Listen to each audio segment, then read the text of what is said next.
आदिदेव नमस्तुभ्यं प्रसीद मम भास्कर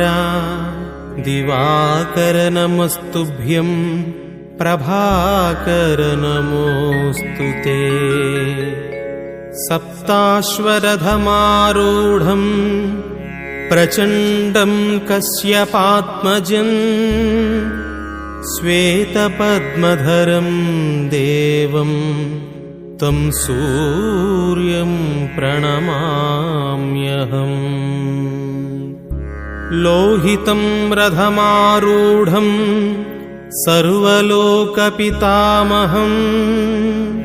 महापापहरं देवं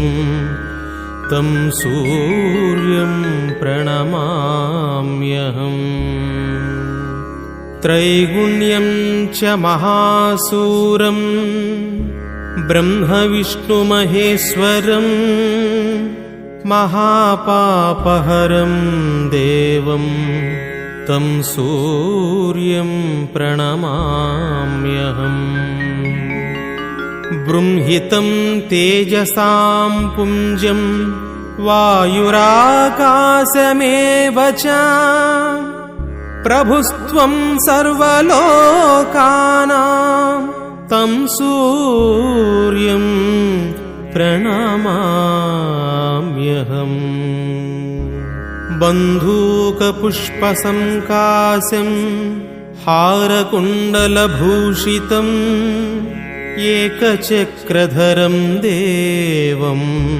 तं सूर्यं प्रणमाम्यहम् तं सूर्यं लोककर्तारं महातेजः प्रदीपनं महापापहरं देवं तं सूर्यं प्रणमाम्यहम् श्रीविष्णुं जगतां नाथं ज्ञानविज्ञानमोक्षदं महापापहरं देवं तं सूर्यं प्रणमाम्यहम् सूर्याष्टकं पठेन्नित्यं ग्रहपीडप्रणाशनम् अपुत्रो लभते पुत्रं दरिद्रो धनवान् भवेत् अमिषं मधुपानं च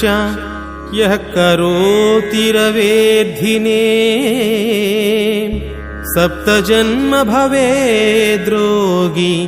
जन्म जन्म दरिद्रता स्त्रीतैलमधुमांसानि ये त्यजन्ति रवेर्धिने न व्याधिशोक दारिद्र्यं सूर्यलोकं